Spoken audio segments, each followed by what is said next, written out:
اللہ ہی اللہ کیا کرو، دکھ نہ کسی کو دیا کرو، جو دنیا کا مالک ہے نام اسی کا لیا کرو۔ سنشائن ہربل مایوس شادی شدہ مردوں کے لیے جڑی بوٹیوں سے تیار کردہ اثردار دوا، اس کے علاوہ وزن بڑھانے اور موٹاپا کم کرنے کے لیے لاجواب دوائیں انڈیا میں کہیں بھی حاصل کرنے کے لیے ابھی کال کریں۔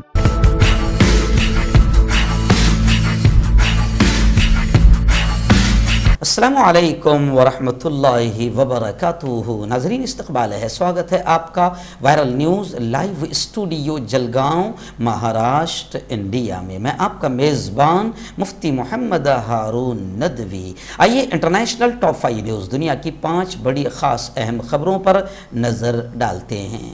لیکن سب سے پہلے میں اپیل کروں گا کہ جو ساتھی نئے ہیں اور ابھی تک اس بے باک سچ چینل سے جڑے نہیں ہیں، اگر آپ چاہتے ہو کہ آپ کو ملک بھارت کی اور پوری دنیا کی صحیح اور سچی خبریں دیکھنے اور سننے کو ملیں تو پھر آپ اس چینل سے جڑ جائیے، سبسکرائب کر لیجئے ہمارے اس چینل کو، بیل آئیکن گھنٹی کے بٹن کو بھی دبا دیجئے تاکہ ہماری ہر خبر، ہر ویڈیو آپ کو آپ کے موبائل پر مل سکیں۔ اور ہاں ناظرین، ہم ہر روز ایک اپیل کرتے ہیں کہ پلیز یہ ایک پرائیویٹ چینل ہے اور چینل چلانے کے لیے پوری ایک ٹیم کام کرتی ہے، بڑا روپیہ پیسہ خرچ ہوتا ہے۔ اگر آپ چاہتے ہو کہ ایسے چینل جو ظلم اور ظالموں کے خلاف بے باک بول رہے ہیں، اگر آپ ایسے چینلوں کو مضبوط کرنا چاہتے ہو، بڑھانا چاہتے ہو تو آپ چینل کی مدد کیجئے۔ اسکرین پر آپ نظر ڈالیں، ہمارے چینل کا بینک اکاؤنٹ نمبر بھی دیا جاتا ہے، اور اگر آپ آن لائن پیسہ بھیج کر مدد کرنا چاہتے ہیں تو گوگل پے، فون پے اور پے ٹی ایم تینوں کا نمبر ایک ہی ہے،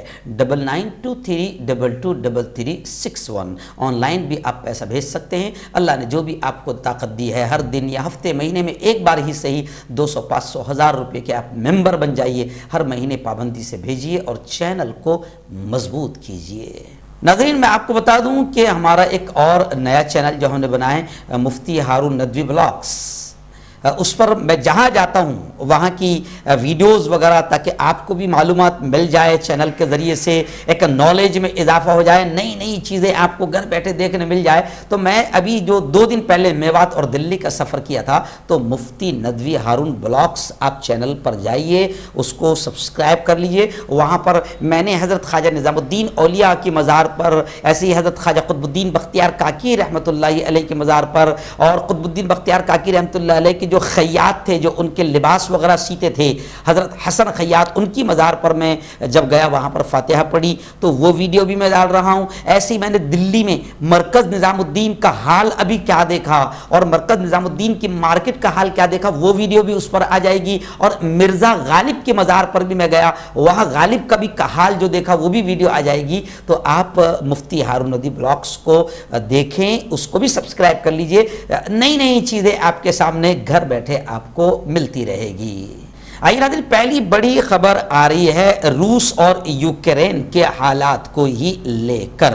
جی ہاں، آپ جانتے ہیں کہ یوکرین تقریباً تباہ ہو گیا۔ اب اقوام متحدہ اور تمام دنیا سے آوازیں اٹھ رہی ہے، رشیا کے لوگ نندا بھی کر رہے ہیں، اور یوکرین نے روس پر الزام لگایا کہ اس نے طبی سہولت پر بمباری اس وقت کی جب جنگ بندی تھی، یعنی جب جنگ بند ہو گئی، اس کے باوجود بھی رشیا کے آرمی نے اور رشیا کے طیاروں نے باقاعدہ جہاں میڈیکل کیمپ تھا وہاں پر بھی بمباری کی۔ تو اس طریقے سے اقوام متحدہ نے اب ماریو پول پر حملے کی نندا کی ہے۔ خیر، یوکرین کے حالات کافی خستہ اور کافی خراب ہو چکے ہیں، اور یہ بھی خبریں آ رہی ہے کہ امریکہ نے یہ اندیشہ ظاہر کیا ہے کہ رشیا یوکرین میں کیمیکل یا بایولوجیکل حملہ کر سکتا ہے۔